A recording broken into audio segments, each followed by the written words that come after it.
Hi friends, welcome to Brinda novel. வாங்க கதைக்குள்ளே போகலாம். உன்னில் சரணடைந்தேன். எபிசோட் 25. சீதாவின் காலடியில் அமர்ந்த ராகவன் அவளின் கால்களை பிடிக்க சட்டென்று அவனிடமிருந்து கால்களை வாங்கி கொண்டே, என்ன பண்ணுறீங்க மாமா என்று கேட்டாள். என்ன பண்ணுற?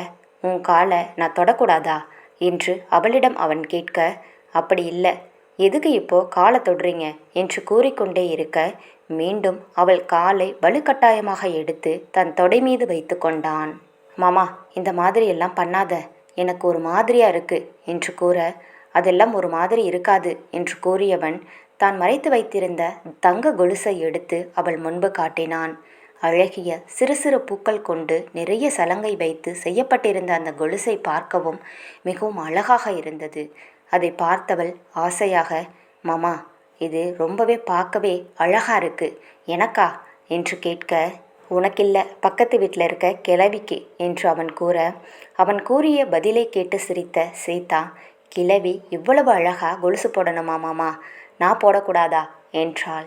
அதை கேட்டவன் சிரித்து கொண்டே, உனக்கு தாண்டி என் பொண்டாட்டி என்று கூறி அவள் காலில் அதை அணிவித்தான்.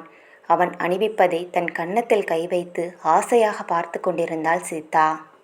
2 காலிலும் தங்க கொலுசை போட்டுவிட்டவன், இப்போதான் இந்த கொலுசு ரொம்ப அழகா இருக்குடி, கையில் இருக்கிறத விட உன் காலில் இருக்கும்போது தான் இந்த கொலுசு எவ்வளவு அழகா இருக்கு தெரியுமா என்று கூறியவன் அவள் காலில் இதழ் பதிக்க, அவள் கூச்சம் தாங்காது அவனிடமிருந்து தன் கால்களை எடுத்து கொண்டாள். அவள் செயலை பார்த்தவன் சிரித்து கொண்டே அவள் அருகில் வந்து அமர்ந்து அவளை கட்டி அணைத்து கொண்டான்.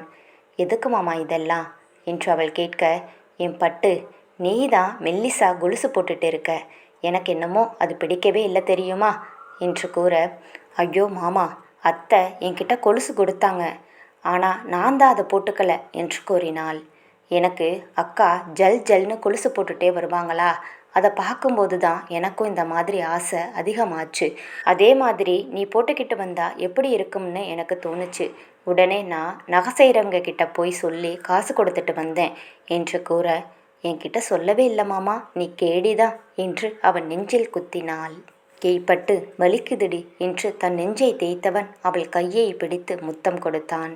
அவனிடமிருந்து கைகளை உருவிக்கொள்ள அவளை இறுக்கி அணைத்தவன் அவள் காதில், என்னடி, காலை தொட்டா இழுத்துக்கிற, கையை தொட்டா இழுத்துக்கிற, என்னதான் நினச்சிட்டு இருக்க?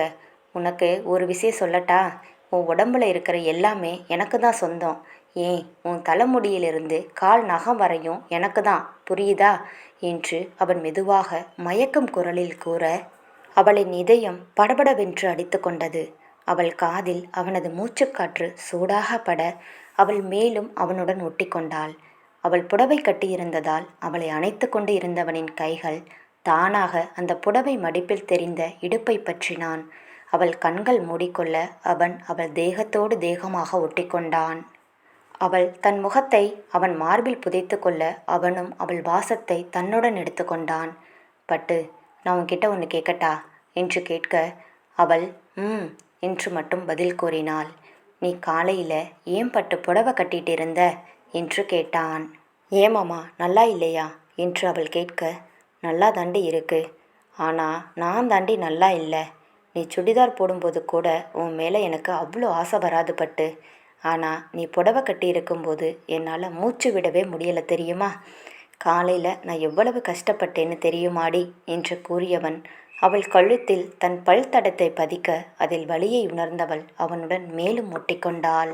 அவனும் சிறிது நேரம் கழித்து அவளிடமிருந்து பிரித்து அவளை கட்டி அணைத்து கொண்டு, தூங்கலாமா பட்டு என்று கேட்க அவளும் சரி என்று தலையாட்டினாள்.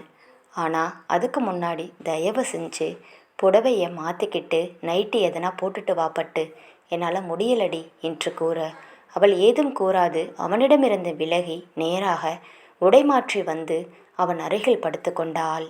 அவள் அவனிடம் தன்னை கொடுக்க வேண்டும் என்ற எண்ணம் இருந்தாலும் ஏனோ அவளுக்கு பயம் அதிகமாக இருந்தது. ஏதும் கூறாது அவன் அருகில் படுக்க ஒரு பெருமூச்சு எடுத்துவிட்டவன் அவளை இழுத்து அணைத்து அவள் நெற்றியில் முத்தம் கொடுத்து, எதையும் யோசித்து குழம்பிட்டு இருக்காத பட்டு, சரியா? எது எப்போ நடக்கணுமோ அது அப்பப்போ நடக்கும் என்று கூறியவன் அவள் இதழில் பட்டும் படாமலும் முத்தமிட்டான். அவள் சரி என்று கூறி அவன் மார்பில் கண்ணை மூடினாள். அவனுக்கு தன்னவளை எடுத்துக்கொள்ள வேண்டும் என்ற எண்ணம் இருந்தாலும் அவன் தொடும்போது அவள் உடலில் ஏற்படும் நடுக்கத்தை உணர்ந்தவனுக்கு அவளுக்கு இன்னும் சிறிது நாட்கள் தேவைப்படுகின்றது என்பதை புரிந்து கொண்டான். அவன் உறங்கிக் கொண்டிருந்தவளை பார்த்து, பட்டு, நான் உனக்காக காத்திருப்பேண்டி. எனக்கு இது போது எப்பவும் உன்னை என் நெஞ்சுக்குள்ளேயே வச்சுப்பேன் பட்டு என்று கூறியபடி அவளை அணைத்து உறங்கினான். கலியமூர்த்தியின் வீட்டில் நதியா சுரேஷுக்காக காத்து கொண்டே இருந்தாள். அவளை பார்த்த பாக்கியமோ, அவன் வீட்டுக்கு வர நேரம் ஆகும் புள்ள, நீ போய் சாப்பிட்டு தூங்கு புள்ள என்று கூற, இல்லத்த, அவர் வரட்டும், அப்புறமா சாப்பிட்றேன் என்றாள் நதியா. அதை கேட்ட பாக்கியமோ, நீ அவனுக்காக காத்துக்கிட்டு இருந்தா உன் உடம்பு தான் கெட்டு போகும், முதல்ல சாப்பிடு என்று கூறி அவளை அமர வைத்து சாதம் போட நதியாவுக்கு விருப்பமே இல்லாமல் அதை சாப்பிட்டு முடித்தாள். பாக்கியமோ அவள் சாப்பிடும் வரை அருகில் அமர்ந்து கொண்டிருந்தாள். நதியா சாப்பிட்டு முடிக்க, அத்தை, நைட்டு அவர் சாப்பிடுவாங்க இல்லையா என்று கேட்க, எங்க புள்ள, அவன் சாப்பிட போகிறான், நேராக வருவான், ரூமுக்கு போய் படுத்துப்பான், அத்தோட காலையில் எழுந்து போயிடுவான் என்று கூற, நதியாவுக்கு என்ன செய்வதென்று புரியவில்லை. சரி புள்ள, நீ போய் படு, நானும் போய் படுக்கிறேன் என்று கூறி பாக்கியம் செல்ல, நதியா சுரேஷை பற்றி யோசித்து கொண்டே தன் அறைக்கு வந்தாள். தன் அறைக்கு வந்த நதியாவோ கட்டிலில் அமர்ந்து யோசித்து கொண்டிருந்தவள் எப்பொழுது உறங்கினாள் என்பது அவளுக்கே தெரியவில்லை. அவள் உறங்கிய சிறிது நேரத்தில் சுரேஷ் அறைக்கு வந்தான். நதியா உறங்குவதை பார்த்த சுரேஷ், பாத்தியா, ஒரு புருஷன் வருவானே, அவனுக்காக காத்திருக்கணும், அவன் சாப்பிட்டானா இல்லையான்னு கூட கவலை கிடையாது, சோத்தை திங்க வேண்டியது, தூங்க வேண்டியது, இன்னைக்கு ஃபுல்லாக நான் தாண்டி உன்னை பைத்தியக்கார மாதிரி நினச்சிட்டு இருந்தேன், வீட்டுக்கு வரலாம்னு கூட நினச்சேன், ஆனால் வந்தாலும் நீ என் மூஞ்சியை கூட பார்க்க மாட்டேன், எனக்கு கஷ்டமாக தான் இருக்கும், அதனால தான் நான் வரவே இல்லை, நீ எப்போ நதியா என்னை புரிஞ்சுப்ப, நீ எப்போ என்கிட்ட பேசுவ என்று உறங்கிக் கொண்டிருந்த அவள் அருகில் அமர்ந்து உளறிக் கொண்டிருந்தான்.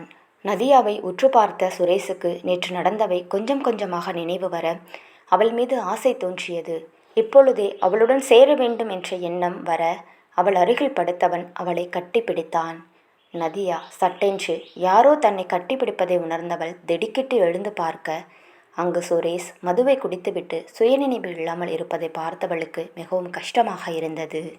என்னடி, எதுக்கு இப்படி அலறி அடித்து எழுந்திருக்கிற, என் ரூமில் என்ன தவிர யாரடி வந்து உன்னை கட்டிப்பிடிப்பா என்று கூற, நதியாவோ ஏதும் பேசாது அமைதியாக இருந்தாள். என்னடி என்று மீண்டும் கேட்க, ஒன்றுமில்லை என்பது போல் தலையை ஆட்டியவளை இழுத்து தன்னுடன் அணைத்து கொண்டவன் அவள் கழுத்தில் தன் முகம் புதைத்தான்.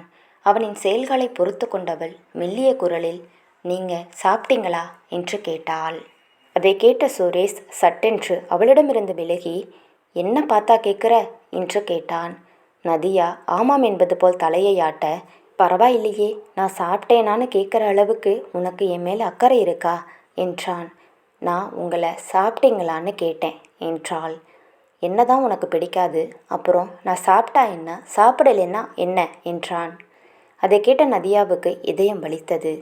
நான் உங்களை பிடிக்காதுன்னு என்றைக்குமே சொன்னதில்லைங்க, நீங்கள் ஏன் அந்த மாதிரியெல்லாம் நினச்சிக்கிறீங்க என்று அமைதியாக கூற, அதை கேட்ட சுரேஷுக்குத்தான் அதிர்ச்சியாக இருந்தது. நதியாவோ அவன் முகத்தை பார்த்து கொண்டிருந்தாள். என் மூஞ்ச கூட பார்க்க மாட்டேன், இன்னைக்கு என் மூஞ்ச இப்படி உத்து உத்து பார்த்துட்டு இருக்க என்று கேட்க, அதை கேட்டு நதியாவோ சிறு புன்னகையுடன், அதெல்லாம் ஒன்றும் இல்லைங்க, நான் உங்களுக்கு சாப்பாடு எடுத்துகிட்டு வரேன், முதல்ல சாப்பிடுங்க என்று கூறியவள் அவனுக்கு தட்டில் சாதம் போட்டு எடுத்து வந்தாள். அதை பார்த்த சுரேஷிற்கு இன்னும் அதிர்ச்சியாக இருந்தது. நதியாவை, இது நீதானா, இல்லை உனக்கு எதனா பேய் பிடிச்சிருக்கா என்று அவன் கேட்க, அதை கேட்டு சத்தமாக சிரித்தவள், எனக்கு பேயெல்லாம் பிடிக்கல, உங்களை தான் பிடிச்சிருக்கு என்று கூறினாள். அவள் கூறியதை கேட்டு சுரேஷ் வாயை பிளந்தான். ஏண்டி, நேற்று தானே மூஞ்ச தூக்கி வச்சுக்கிட்டு இருந்த, அதுக்குள்ளே எப்படி உனக்கு என்ன பிடிச்சி போச்சு, இன்னைக்கு ஃபுல்லாக உன் கூட நான் பேசக்கூடவே இல்லையே, எப்படி இதெல்லாம் நடந்துச்சு என்று கேட்க, அதெல்லாம் எப்படியோ நடந்துச்சு, இந்தாங்க சாப்பிடுங்க என்று கூறியவள் தன் கையால் சாதத்தை பிசைந்து அவனுக்கு ஊட்டினாள். அது இன்னும் சுரேஷிற்கு ஆச்சரியமாக இருக்க, என்னடி இப்படி ஷாக்குக்கு மேலே ஷாக்கு கொடுக்குற, இல்லை கண்டிப்பாக இது கனவாத்தான் இருக்கும் என்று கூறி தன் கன்னத்தில் அடித்து கொண்டான். அதை பார்த்த நதியா, ஐயோ, இப்போ என்னத்துக்கு இந்த மாதிரி பைத்தியக்காரத்தனமாக பண்ணிட்டு இருக்கீங்க, முதல்ல சாப்பிடுங்க என்று அதட்ட, அதற்கு மேல் வாயை திறக்காத சுரேஷ் சாப்பிட ஆரம்பித்தான். அவனுக்கு சாப்பாடு ஊட்டி முடித்த நதியாவோ, பாத்திரங்களை எடுத்துக்கொண்டு போய் வைத்துவிட்டு கட்டிலில் வந்து படுத்துக்கொள்ள சுரேஷுக்கு என்ன செய்வதென்று புரியாது அமைதியாக அவளை பார்த்தபடி படுத்துக்கொண்டான். சுரேஷுக்கு மனம் முழுவதும் குழப்பமாக இருந்தது.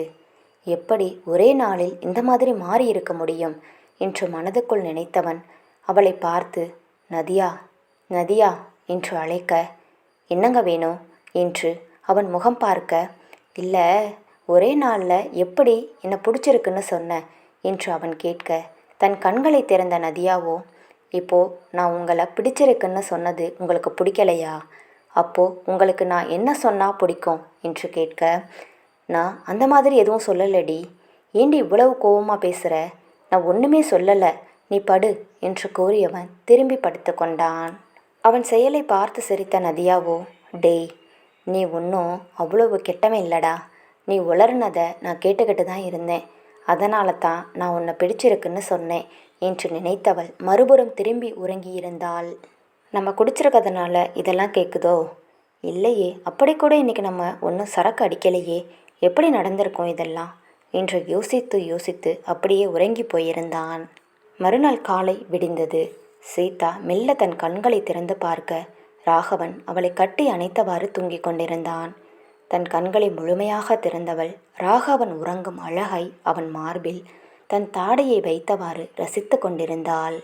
I love you so much டா மாமா, உம்மா என்று உதடுகளில் குவித்து முத்தம் கொடுப்பது போல செய்கை செய்ய, இதை ஏதும் அறியாமல் ராகவன் நன்றாக தூங்கிக் கொண்டிருந்தான். பொறுமையாக அவனிடமிருந்து விலகியவள் தன் காலை தரையில் வைத்த பொழுதுதான் அவள் காலில் கொலுசு இருப்பதை கவனித்தாள். சீதாவுக்கு நேற்று நடந்தது நினைவுக்கு வந்தது. மனதிற்குள் சும்மா சொல்லக்கூடாது, மாமா உன்னோட செலக்ஷன் ரொம்ப அழகாக இருக்கு என்று கூறியவள் தன் காலில் இருந்த கொலுசை மெதுவாக வருடினாள்.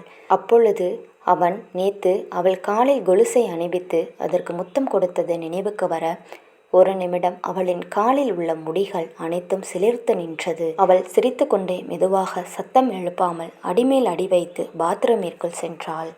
குளித்து முடித்து வெளியே வந்தவள் அழகிய மஞ்சள் நிற புடவையை கட்டி கொண்டிருந்தாள். அவள் நடக்கும் பொழுது எழுந்த கொலுசு சத்தத்தால் ராகவனின் தூக்கம் கலைந்தது. தன் கண்களை திறக்க எதிரில் சீதா புடவை கட்டி முடித்து தன் தலையை வாரிக்கொண்டே இருந்தாள். ராகவன் தலைக்கு தன் கையை முட்டு கொடுத்தபடி ஏதும் பேசாது அமைதியாக அவளை ரசித்து பார்த்து கொண்டிருந்தான். தன் தலையை வாரி முடித்தவள் வகுப்பில் குங்குமம் வைத்துவிட்டு தன் முழு உருவத்தையும் ஒரு முறை சரிபார்த்தவள் அந்த அறையை விட்டு வெளியில் சென்றாள். அவள் சென்ற பிறகுதான் அவனுக்கு மூச்சே வந்தது. தன் அருகில் இருந்த தலையணையை எடுத்து கட்டி கொண்டவன், ஐயோ இன்னைக்கும் புடவை கட்டி என்னை கொல்றாளே கடவுளே, இதுக்கு எப்போதான் ஒரு வழி பிறக்கும் என்று புலம்பிக் கொண்டே அந்த தலையணையில் தன்முகம் புதைத்தவனுக்கு அதிலிருந்து வந்த தன்னவளின் வாசத்தை கண்களை மூடி தனக்குள் நிரப்பிக்கொண்டான். சீதா கீழே இறங்கி வர அவள் வருமுன் அவளின் கொலுசு ஒலி அனைவருக்கும் கேட்டது. செல்வி சமையலறையில் இருந்து வெளியில் வந்து, சுந்தரிதானே இந்த மாதிரி கொலுசு போட்டுட்டு இருக்கோம், யார் இப்படி கொலுசு போட்டுட்டு இருக்கிறது என்று சுற்றி சுற்றி பார்க்க அங்கு சீதா வருவதை பார்த்தவர், நீ தான் கொலுசு போட்டுட்டு இருக்கியா பிள்ளை, என்னடா சுந்தரி வந்துட்டாளோன்னு பார்த்தேன் என்று கூற, சீதா நேற்று நைட்டு தான் அவங்க வாங்கிட்டு வந்து கொடுத்தாங்க அத்தை என்று தன் புடவையை தூக்கி காட்ட அதை பார்த்த செல்வி, ரொம்ப அழகா இருக்கு புள்ள உன் காலுக்கு இந்த கொலுசு என்றார். அவர்கள் பேசியதை கேட்டுக்கொண்டிருந்த சுந்தரேசன் பரமேஸ்வரிக்கு மகிழ்ச்சியாக இருந்தது. பாரடி நம்ம பேரன் எவ்வளவு அழகா கொலுசு வாங்கி கொடுத்துருக்கான் என்றார் சுந்தரேசன். அதை கேட்ட பரமேஸ்வரி, ஆமாம் என் பேரன் அவன் பொண்டாட்டிக்கு எவ்வளவு ஆசையாக வாங்கி கொடுத்துருக்கான், நீங்களும் தான் இருக்கீங்களே என்று அவரை கிண்டல் செய்ய, ஆமாண்டி நான் வாங்கி கொடுக்காம தான் காதில் கழுத்துல எல்லாம் போட்டுக்கிட்டு இருக்கியாக்கும் என்று தன் மனைவியை சீண்ட, பரமேஸ்வரியோ இதோ பாருங்க, இதில் பாதி எங்கள் அப்பா வாங்கி கொடுத்தது, மீதி என் மாமனார் கொடுத்தாங்க, நீங்கள் என்ன வாங்கி கொடுத்தீங்க என்றார். இவர்கள் பேசுவதை கேட்டு சிரித்து கொண்டிருந்தனர் செல்வியும் சீதாவும். சுந்தரேசன் அங்கு நின்ற செல்வியை பார்த்து, இங்கே பாருமா, உன் அத்தைக்காரி என்ன பேச்சு பேசுகிறான்னு, எங்கள் அம்மாவாச்சும் அவளுக்கு கொடுத்தாங்க, உனக்கு இவ என்னம்மா கொடுத்தா என்று கேட்க, செல்வி, என்னம்மாம்மா உங்கள் 2 பேர் சண்டையில் என்ன இழுத்து விடுறீங்க, எனக்கு எங்கள் அத்தை நிறைய தான் கொடுத்துருக்காங்க மாமா என்று கூற, அதை கேட்ட பரமேஸ்வரி, கேட்டுக்கோங்க என் மருமக என்ன சொன்னான்னு என்றார். என்னைக்கு தான் செல்வி உன்னை விட்டு கொடுத்து பேசியிருக்கா இன்னைக்கு பேசுறதுக்கு என்று சுந்தரேசனும் தன் மருமகளை பெருமையாக கூறினார். இவர்கள் பேசிக்கொண்டே இருக்க சரவணன் வீட்டிற்கு வந்தான். என்ன தாத்தா, காலையில் எல்லார்கிட்டையும் மம்பு வளர்த்துக்கிட்டு இருக்கீங்க என்று கூறியபடி செல்வியிடம், அம்மா எனக்கு காஃபி கொஞ்சம் தரீங்களா என்று கேட்டான். செல்வியும் இருடா எடுத்துட்டு வரேன் என்று கூறியவர் அனைவருக்கும் காஃபி போட்டு எடுத்து கொடுக்க சீதாவோ காஃபியை எடுத்துக்கொண்டு தன் அறைக்கு சென்றாள். இக்கதை தொடரும். இக்கதை உங்களுக்கு பிடித்திருந்தால் மறக்காமல் வீடியோவுக்கு லைக் அண்ட் சப்ஸ்கிரைப் பண்ணுங்கள். தேங்க்யூ.